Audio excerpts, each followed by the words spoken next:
A sorte segue a coragem? Uma das coisas que mais preocupam é o hábito de algumas pessoas atribuírem a forças externas, quase que místicas ou mágicas, os acontecimentos favoráveis ou desfavoráveis na vida delas. Claro que existem situações que podem ser prejudiciais e que não dependem do desejo ou da procura da pessoa, assim como há muitas circunstâncias que podem beneficiá-la sem que ela necessariamente as tenha procurado. Por vezes empreendemos ações com determinada intenção e o resultado não aparece ou não de maneira esperada. Outras vezes, não despendemos energia em busca de algo que acaba se realizando. Aquilo que eu não procurei e veio, seja bom ou mal, e aquilo que eu procurei e não veio, seja bom ou mal. Nesse sentido, a percepção de sorte se aproximaria de uma bênção, como se a pessoa fosse apaniguada. Os motivos pelos quais as coisas acontecem. Alguns povos usam a expressão sorte, tanto no sentido positivo quanto no negativo. Seu significado seria muito mais próximo de ocasião, circunstância.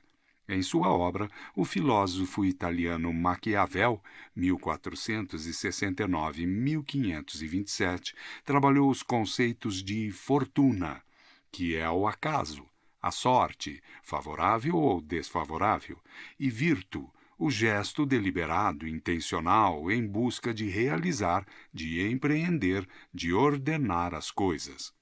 A ocasião pode surgir como resultante de eventos sincrônicos, mas é preciso estar preparado para aproveitá-las, e preparado nos dois sentidos que a palavra pode ter: disponível para buscar e competente para fazê-lo. Nós temos de criar as nossas condições para lidar com a ocasião. Nós temos tempo para o fazer, mas não temos todo o tempo do mundo. A coragem não é uma disposição eufórica.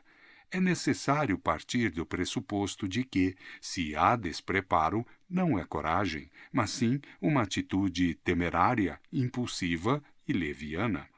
A concepção de coragem se refere a uma força virtual, no sentido de que tem potencial para se realizar, que se dá de forma organizada e consciente.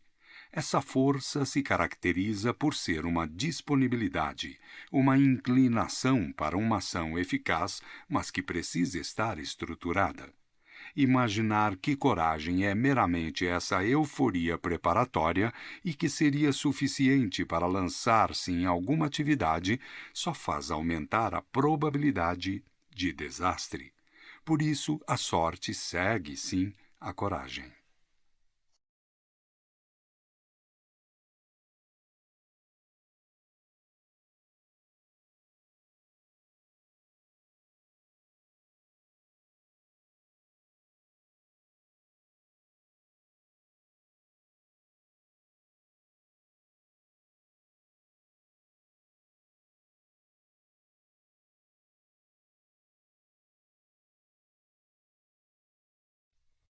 Pasta 1. Capítulo 1. Êxitos e fracassos. Será o destino? Aspas. Muitos pensam que ter talento é sorte. Não vem à mente de ninguém que a sorte pode ser uma questão de talento. Fecha aspas. Jacinto Benavente e Martinez, Vidas Cruzadas. No mundo ocidental, embora não exclusivamente, nós temos o ritual de chamar os deuses a nosso favor.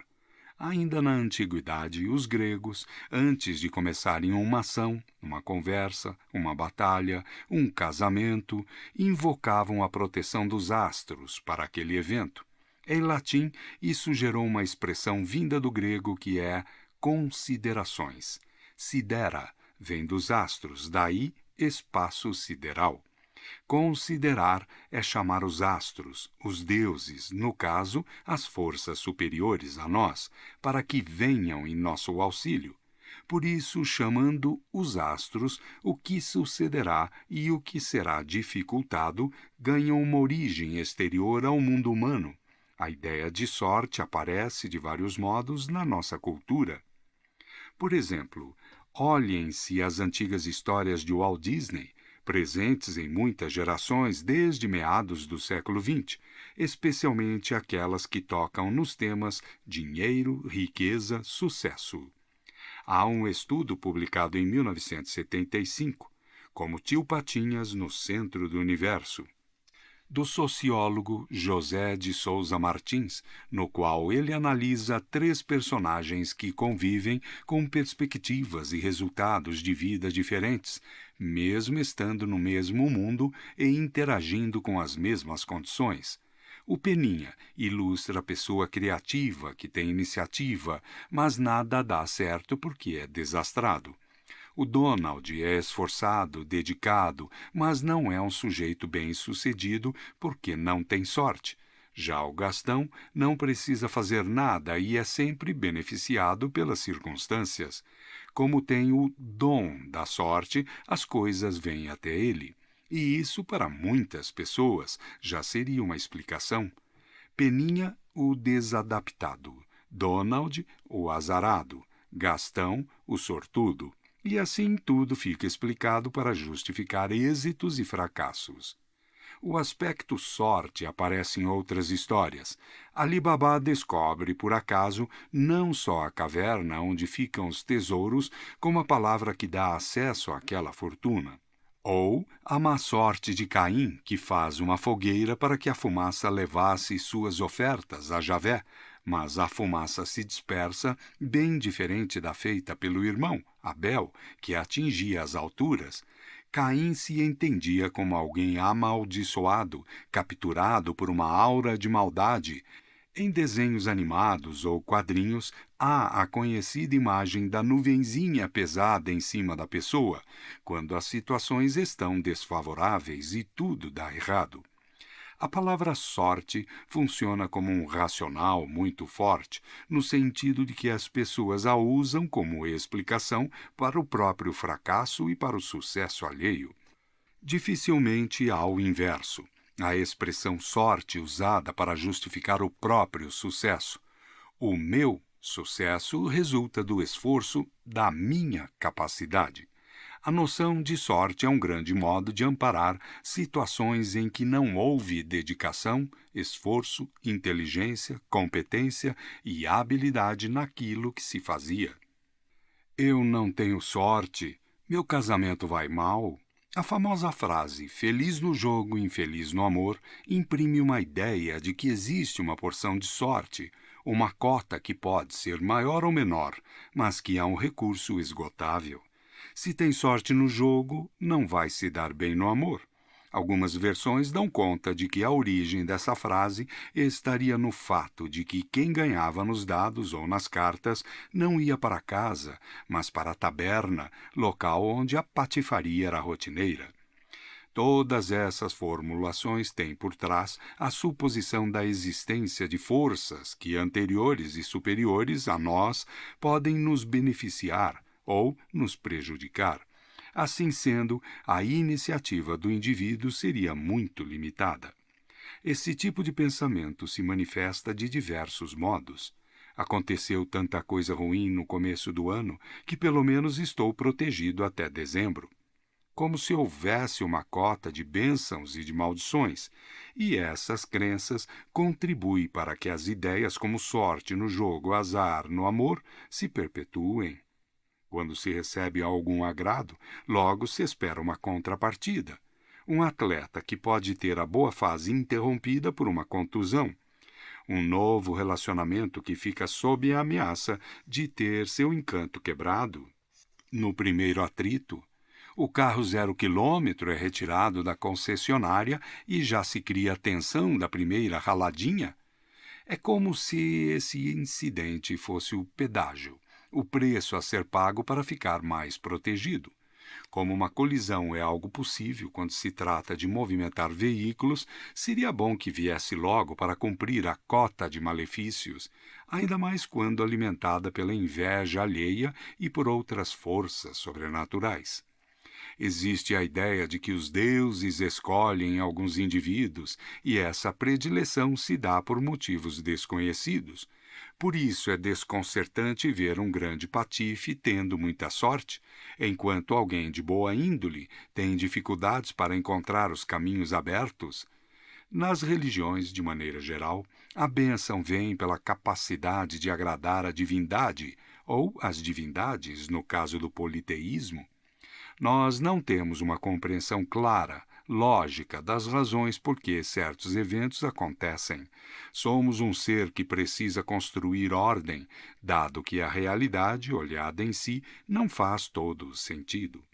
Existem duas expressões do grego antigo que se opõem e que influenciaram muito a filosofia, a ciência e o pensamento ocidental: o cosmos, e o caos, chaos, a ordem e a desordem, respectivamente aquilo que confere sentido às coisas e aquilo que aparentemente não tem sentido.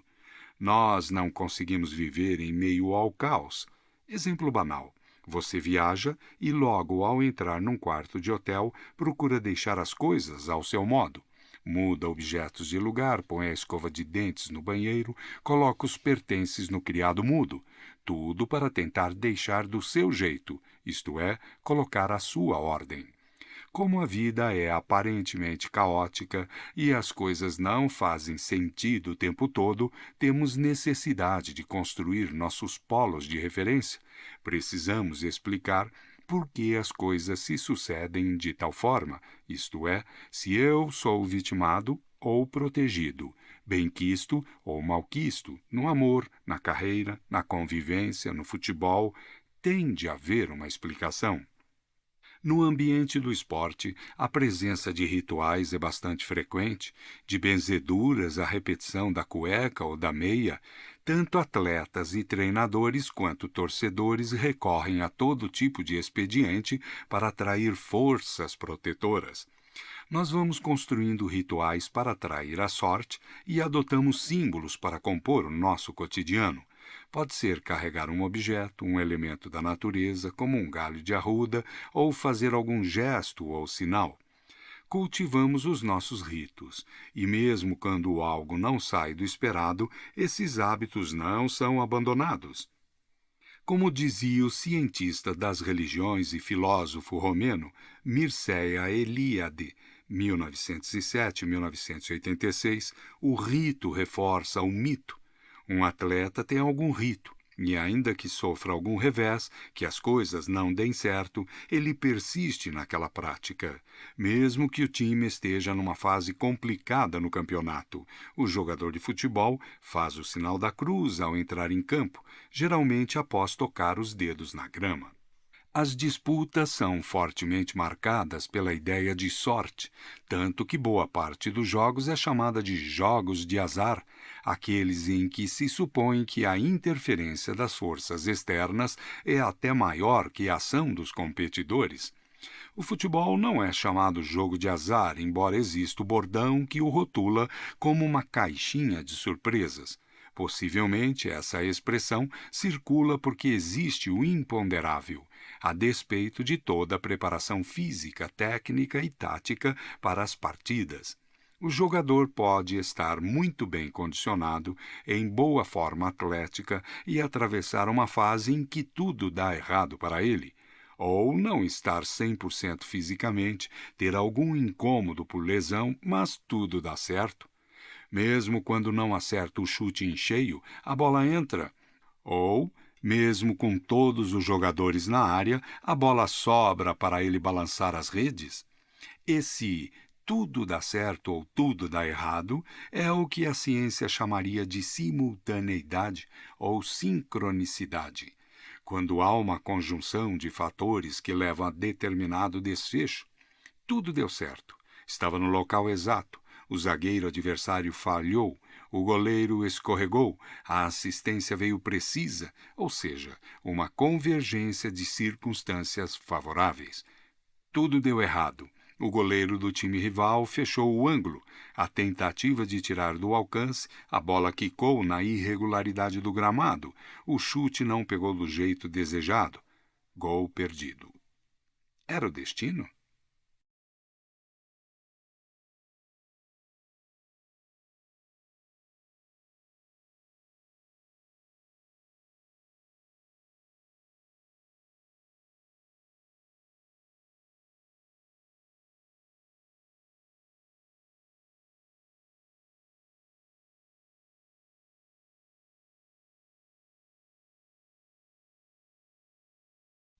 Pasta 2. Capítulo 2. O destino me persegue? Aspas. Zeus não poderia desatar as redes de pedra que me cercam. Esqueci os homens que antes fui. Sigo o odiado caminho de monótonas paredes, que é meu destino. Fecha aspas. Jorge Luiz Borges, poema O Labirinto, em Elogio da Sombra. Se o destino, ou, de outro modo, o acaso nos atinge, imaginamos que dá para controlá-lo com rituais nada racionais, mas que nos oferecem alívio e diminuem a angústia.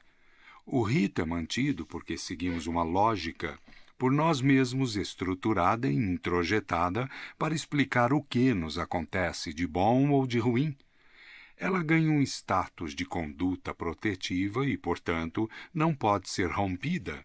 Ainda que o apelo à força não demonstre eficácia, nós não o abandonamos, por temor de desagradar ao que desconhecemos, que parece nos auxiliar ou prejudicar.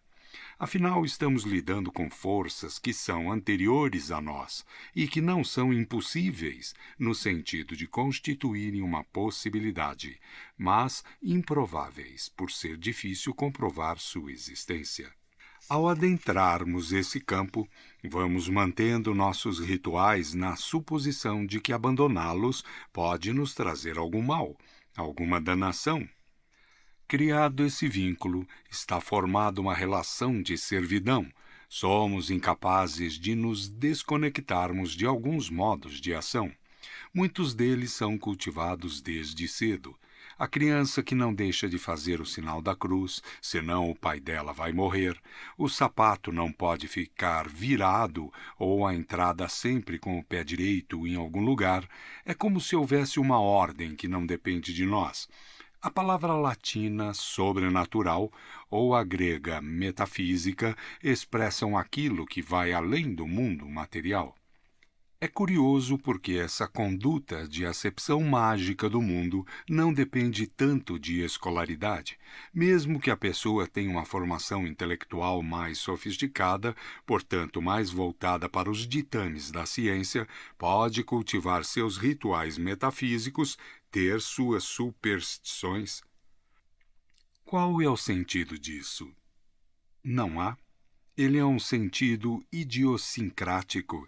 De certa maneira, as ideias de danação ou de proteção são idiosincráticas. As pessoas vão construindo seus rituais à medida que vivem, e mesmo eventuais insucessos não anulam a prática.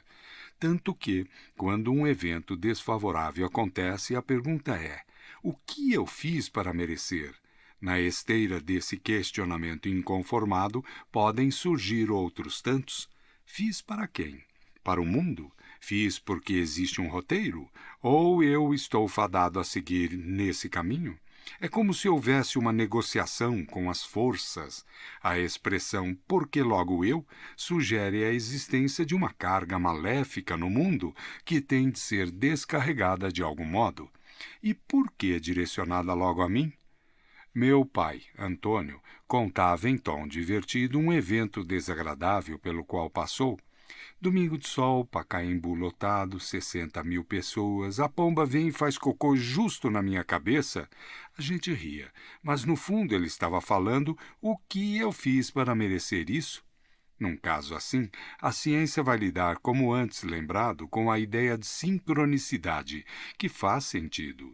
Houve uma sincronicidade, isto é, meu pai estava sentado em determinado ponto do estádio e uma pomba, ao defecar, atingiria alguém, em decorrência de uma série de fatores: vento, ângulo, posição, velocidade. Não havia como meu pai ter controle sobre essas variáveis. Pode ser que, se o time dele tivesse marcado um gol e ele houvesse se levantado para abraçar alguém naquele exato instante, não fosse alvejado. Anos atrás, em 1999, uma estudante morreu ao ser atingida pela queda de uma peça de guindaste numa obra na Avenida Paulista. Grande discussão. É uma fatalidade?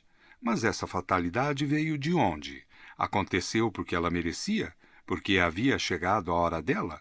Alguns falam, ninguém morre de véspera, o que é uma obviedade, mas funciona como uma frase mágica. Aliás, várias obviedades são ditas como se fossem explicação para aquilo que não controlamos. Eu sou muito azarado, só acho que estou procurando no último lugar em que eu procuro. O que é uma constatação óbvia? Todo ser humano em sã consciência procura até o último lugar. Ninguém, após achar algo, continua naquela situação. Mas, se você falar isso, a pessoa do lado diz: "Isso acontece comigo também", e forma-se aí um consórcio de irracionalidades. Qual é a fonte dessa necessidade? A nossa postura insegura num universo imenso sobre o qual não temos controle. Por isso, algumas práticas, alguns rituais parecem nos oferecer algum domínio, porque sugerem nos conectar com as forças. O filósofo e escritor francês Voltaire, 1694-1778, em sua clássica obra Cândido, criou a maravilhosa cena da batalha. Enquanto Cândido a atravessa, seu mestre Pangloss entabula uma série de falas para convencê-lo de que vive no melhor dos mundos. O cenário era de dois exércitos entoando seus Te Deum, suas louvações, rogando a proteção de Deus. Há uma grande questão nessa batalha, como em qualquer outra na vida. Deus vai escolher que lado? E por que vai fazê-lo? Ambos os lados que se enfrentam da forma mais radical que existe, que é uma guerra, usam seus rituais. Como atraem as preferências das forças sobrenaturais? Uns merecem e outros não? Nós não deixamos de lado os rituais. A inquietante pergunta, pensando na batalha, é: Deus escolhe qual lado vai vencer? E na esteira, outra questão: qual o critério que Deus ou os deuses têm para fazer escolhas? Não sabemos. Como não temos respostas, lançamos garrafas ao mar na esperança de encontrar a salvação daquilo que vive em algum lugar. A ideia de sorte é uma explicação magnífica, porque faz com que não haja explicação. Ela é uma explicação que não explica, porque ela simplesmente indica um fator improvável. A sorte não explica nem é explicável, ela só justifica, isto é, parece tornar justo um êxito ou justo um revés. Costumo brincar, ao falar de sorte, com um fato. Jamais ganhei em loteria alguma, mas também nunca joguei em loteria alguma. Sorte mesmo seria ganhar sem ter jogado, pois jogando entra-se na probabilidade de vencer, que vale para qualquer pessoa. Contudo, de novo se perguntaria: por que exatamente aquela pessoa estava com o bilhete ou o número vencedor? Caminhamos para conceitos probabilísticos e estatísticos que não satisfazem nossa inconformidade com o que não nos beneficia. No nosso convívio, cruzamos com pessoas que têm por hábito se lamuriar, lamentar o que aconteceu ou deixou de ocorrer com elas, por vezes até praguejando contra os desdobramentos da vida. São aquelas que se sentem perseguidas em diversas situações.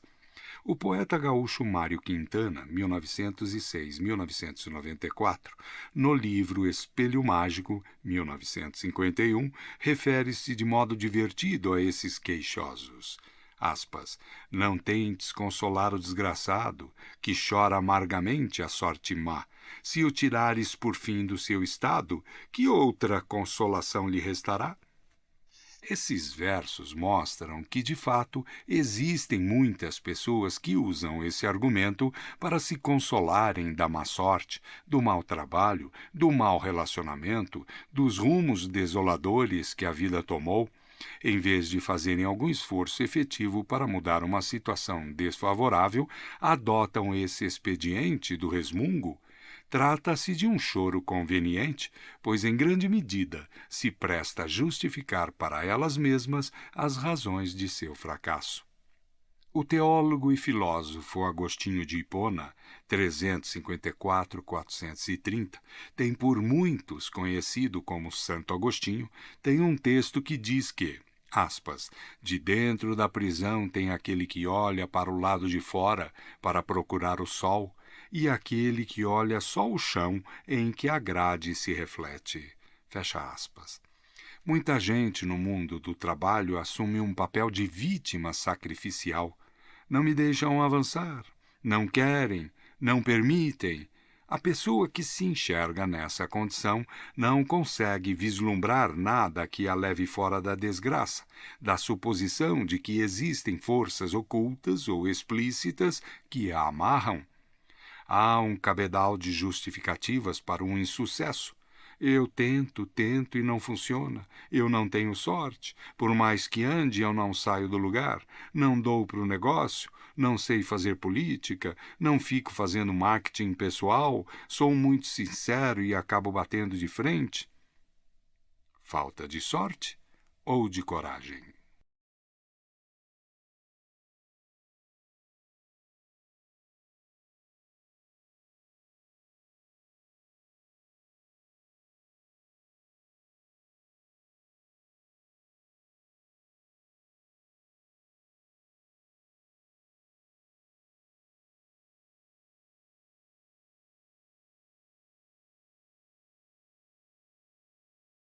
Pasta 3.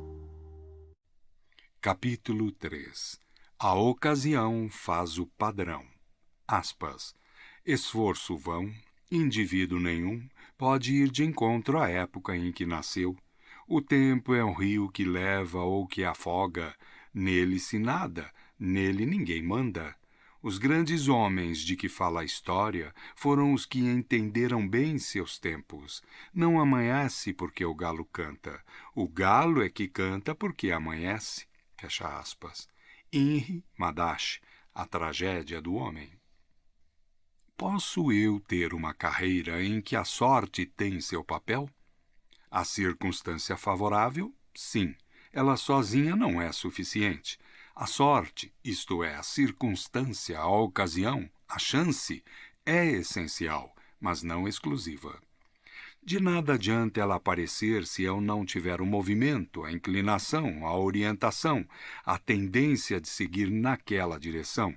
E de nada adianta eu tomar determinado rumo se não tiver competência para lidar com aquela circunstância. De que me vale, se músico sou, achar um violino Stradivarius na rua, se não sou capaz de extrair uma nota afinada daquele instrumento? Vale também um exemplo na direção oposta. Recentemente foi criada a denominação filósofos pop, para expressar o fenômeno de profissionais dessa área ocupando cada vez mais espaços na mídia. Qual a circunstância que levou a essa condição? O mundo digital que amplificou, numa dimensão magnífica, ideias que já se tinham, com as quais já se lidava em sala de aula. Quando a internet passou a fazer parte de forma efetiva no cotidiano das pessoas, muitos já estavam prontos. É claro que foi necessário fazer alguma preparação para se navegar com mais desenvoltura nesse mundo digital, mas uma série de variáveis foi se agregando: a cultura digital, as redes sociais, a presença dos demais veículos de comunicação, a nova geração tomando contato com certos conteúdos no YouTube, ainda que muitas vezes pirateados. O que aconteceu com a filosofia nos últimos 10 anos? Ficou mais banal? Em algumas situações pode-se dizer que sim, mas ela coincidiu com uma nova geração que cresceu nos últimos 20 anos usando com total desembaraço as plataformas digitais e também com sentimentos de isolamento e percepções de inutilidade ou de superficialidade trazidos à tona pela tecnologia. Como antídoto a essa banalidade, a filosofia, com sua aura histórica de lidar com conteúdos profundos, vinha sendo propagada por professores, que também são bons comunicadores, e, como já o eram em sala de aula, encontram na internet, na televisão, no rádio seu território de expressão. Foram vários fatores que coincidiram para criar essa situação. Insisto nesse ponto, porque essa incidência, aquilo que incide junto, está ligada à sincronicidade. Os gregos cultivavam duas expressões para se referir ao tempo: cronos, no sentido de passagem ou contagem de tempo, e kairos, para indicar o momento oportuno, aquele em que algo relevante acontece. Há 20 anos, seria no mínimo inusitado ter um professor de filosofia como comentarista de rádio ou ocupando uma bancada de telejornal para analisar fatos do cotidiano. E isso é resultado de situações afortunadas. Essa ideia de fortuna, de origem latina, também aparece na conhecida cantata cênica Carmina Burana, de 1935, do compositor alemão Karl Orff, 1895-1982. Seu movimento mais famoso é justamente o Fortuna, em que Fortuna Imperatrix Mundi faz alusão à sorte que dirige os destinos, a vida no mundo. E isso é muito forte para nós. A ideia de sorte em vários idiomas, assim como a noção de fortuna, está ligada também àquilo que é fortuito, que acontece por acaso. Pouco a pouco, no mundo da Renascença, o termo fortuna passou a indicar o conjunto de bens. Apesar de não ser a explicação, nem ser explicável, há várias tentativas de decifrar o que é a sorte ao longo da história. Pelo olhar metafísico, pode-se inferir que decorre da atenção dos deuses, ou de Deus.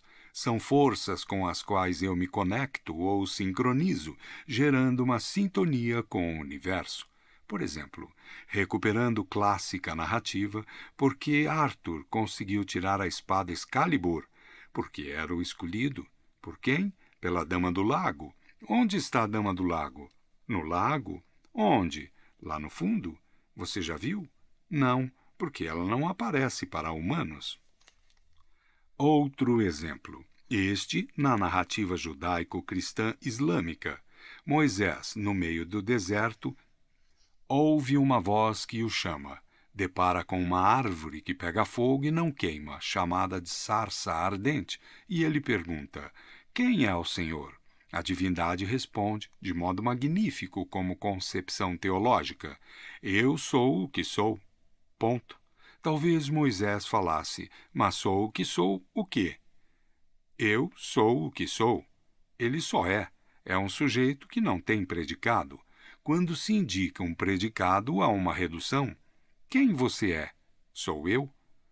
O que você faz? Você vai excluir tudo o que você não faz. Eu sou o que sou. Sou todas as coisas.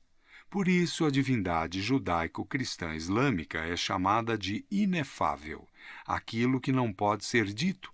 E o que não pode ser dito, no sentido cristão, é aquele que não se captura pelas palavras. No sentido judaico, aquele cujo nome não pode ser dito.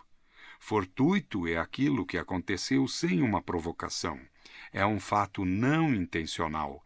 Muita gente conecta a ideia de fortuito com gratuito, e não é indevido, pois pode-se falar em antipatia gratuita, em simpatia gratuita ou de qualquer situação gratuita, aquela em que se recebeu algo de graça, sem nenhum tipo de preparação ou premeditação. A palavra gratuita faz bastante sentido, porque a pessoa que recebe de graça é aquela que é engraçada isto é, que as forças sobrenaturais protegeram. Uma pessoa que nasce com a graça, até no sentido metafísico, é aquela de quem as forças superiores cuidaram.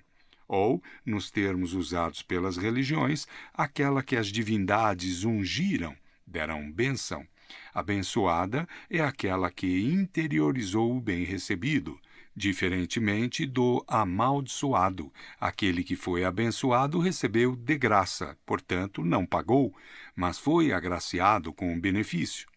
Existe aí uma conexão curiosa, porque no latim a ideia de graça é ser protegido, ser cuidado. No grego antigo a noção é caris, de onde vem, por exemplo, carisma. A ideia central na concepção de caris é que a pessoa foi abençoada, escolhida. Por quê? Não se sabe ao certo. Pode ser um atendimento ao pedido dos pais, ou alguma recompensa pelo mérito da obra ou da conexão deles. Ou, no caso das dinastias, não havia mérito e obra, era uma questão de sangue. Pode ser que a pessoa tenha sido escolhida por razões que a divindade não aclarou, porque um indivíduo foi iluminado e o outro não. Não se tem clareza, mas a percepção é que o escolhido tem uma missão, recebeu de graça um dom conferido pelas forças sobrenaturais. A pessoa carismática, se diria, é aquela que recebe a proteção. Por isso ela fala bem, atrai pessoas, encanta quem está à sua volta. Ela tem uma aura protetora, a boa graça que todos devem procurar. As pessoas que se sentem privadas dessa graça são as desgraçadas, aquelas que ficaram privadas de proteção, como a hiena Hard do desenho animado Lip Hard, que vivia se lamuriando. Ó céus, ó vida!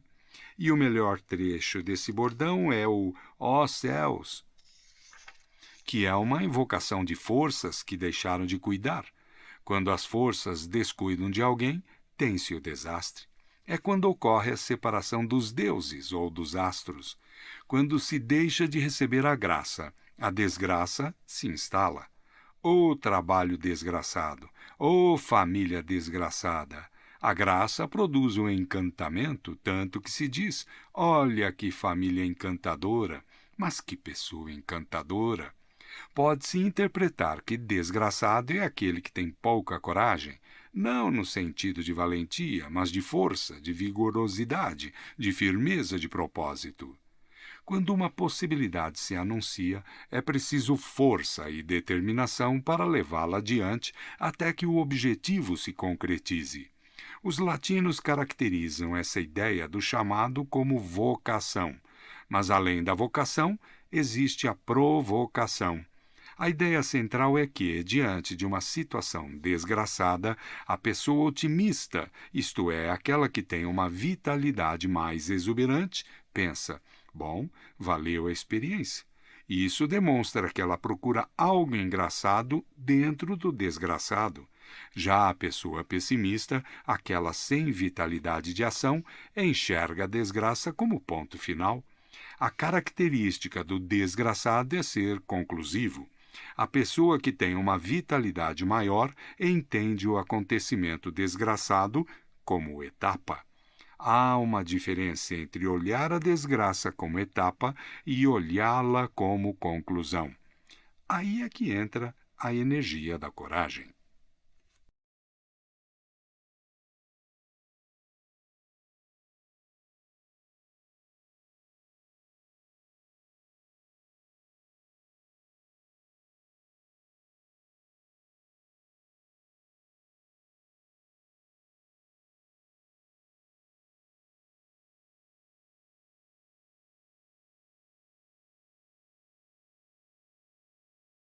Pasta 5. Capítulo 5. Coragem não é impulsividade. Aspas. Os impacientes chegam sempre tarde demais. Fecha aspas. Jean Dutourd, O Fundo e a Forma. É sempre conveniente lembrar que há uma diferença entre ser audacioso e ser aventureiro. A pessoa que tem audácia é aquela que avalia, estuda, analisa e vai, Isto é, ela se prepara e se lança por conta da coragem competente. Uma das coisas mais perigosas é a coragem mal preparada, porque aí não é coragem, é leviandade. Coragem é que nem amorosidade. Tente ser competente. Não adianta ter amorosidade sem competência, porque ela se transforma em mera boa intenção. A coragem preparada pode ser chamada também de audácia, que é a iniciativa competente. Existe uma iniciativa incompetente, que eu chamo de aventura. Embora a palavra aventura tenha entre nós um sentido positivo, de uma sucessão gostosa, divertida de fatos, e também o é em determinados contextos, existe o modo aventureiro de ir em busca do objetivo, que é desprovido de competência. É muito mais marcado por uma suposição de perícia do que por uma habilidade elaborada ao longo do tempo. Nesse sentido, o aventureiro é arrogante, pois a coragem preparada exige humildade. Um dos discursos de autoajuda que mais me incomodam é o que proclama: se você acreditar, se tiver a coragem de começar, você chega lá. Não é bem assim que as coisas acontecem. Esse tipo de fala produz um movimento ilusório de energia que a pessoa pode não necessariamente ter. A coragem é uma virtude, portanto, uma força intrínseca, mas que precisa ser trabalhada, modelada, refinada. A coragem não é apenas marcada pela disposição de partida, não se trata de eu quero, eu vou, faço e aconteço. O modelo dessa ideia é a clássica frase vim, vi e venci, atribuída ao general romano Júlio César. Essa expressão não resulta de uma coragem leviana, nem aventureira. Júlio César proferiu essa fala após uma grande vitória, para a qual ele houvera se preparado. Ele contava com uma estrutura de comando, uma organização de apoio em volta dele. Não é vim, vi e venci no sentido de puro ímpeto. Seria algo mais próximo de vim, me preparei, estudei, me equivoquei, corrigi o equívoco e, enfim, venci. Uma das elaborações do poeta mineiro Carlos Drummond de Andrade, 1902-1987, que mais me inspiram é quando ele ensina, aspas, eu tropeço no possível e não desisto de fazer a descoberta do que tem dentro da casca do impossível. Fecha aspas. Esse é outro modo de dizer que nada é impossível.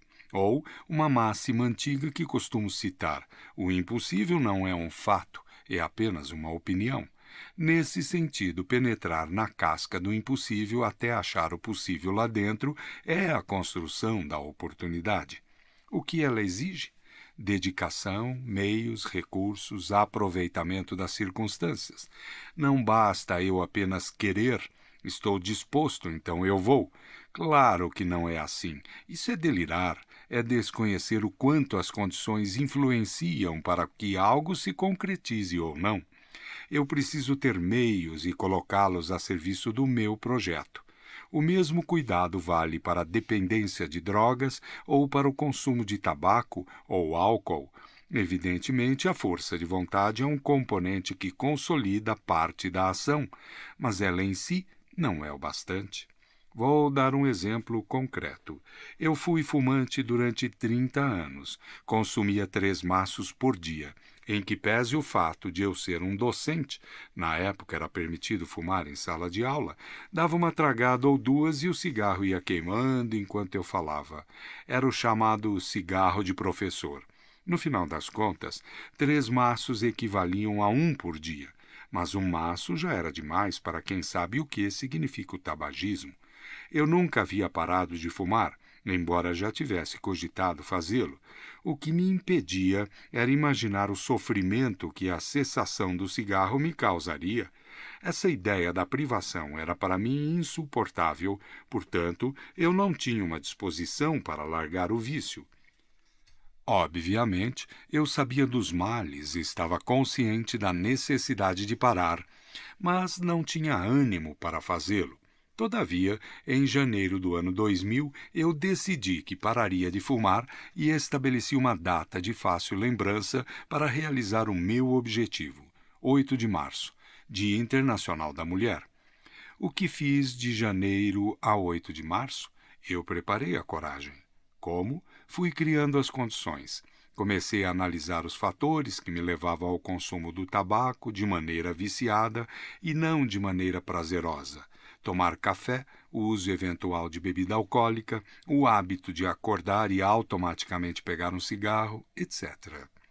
Como iniciei a preparação em janeiro, deixei de ler o jornal logo cedo e passei a fazê-lo fora do local onde estava habituado, sempre acompanhado do cigarro.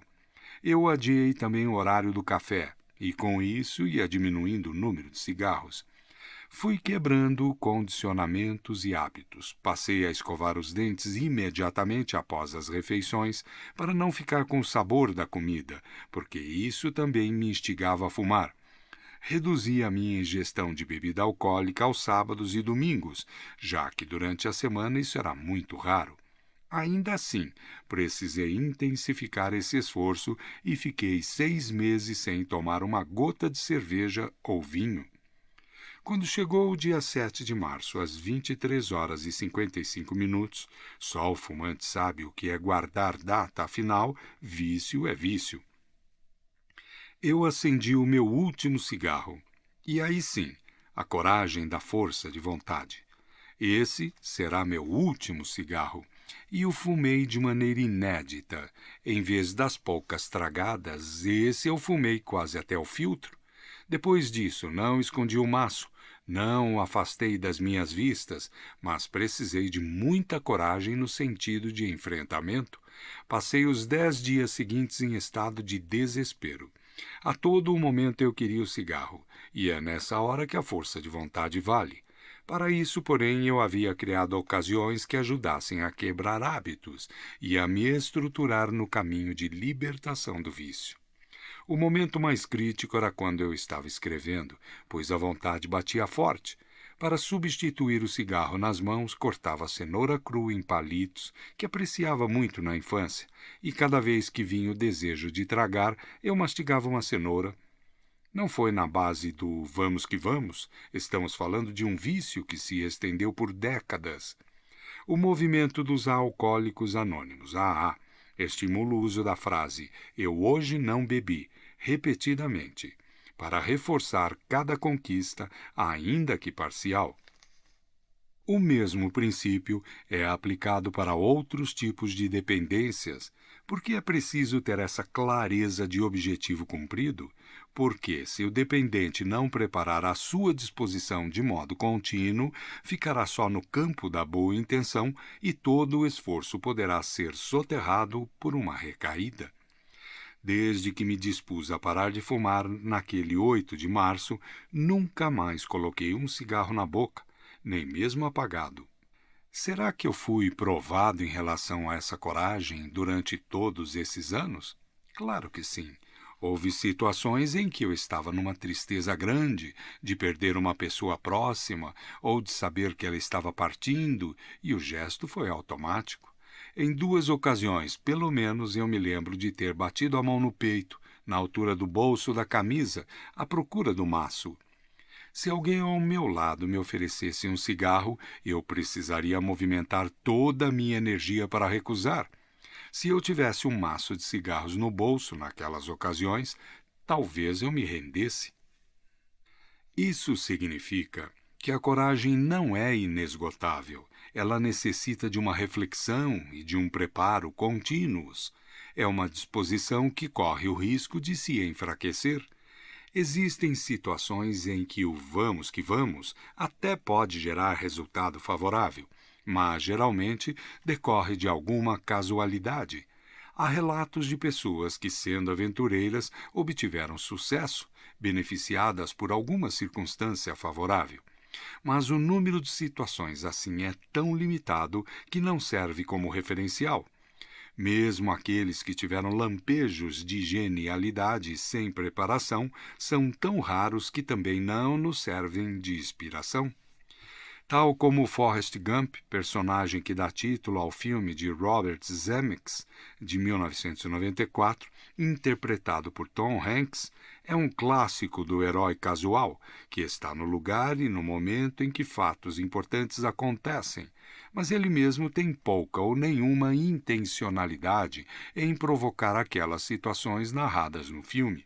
Por exemplo, na fase das corridas, ele é presenteado por um fã com uma camiseta e passa no rosto todo sujo de barro e forma o desenho do rosto sorrindo no tecido, gerando o clássico ícone do smile. Nesse sentido da preparação, os atletas que treinam com afinco, que se esmeram em superar suas marcas, que são consideradas gênios em suas modalidades, nos servem mais de paradigmas.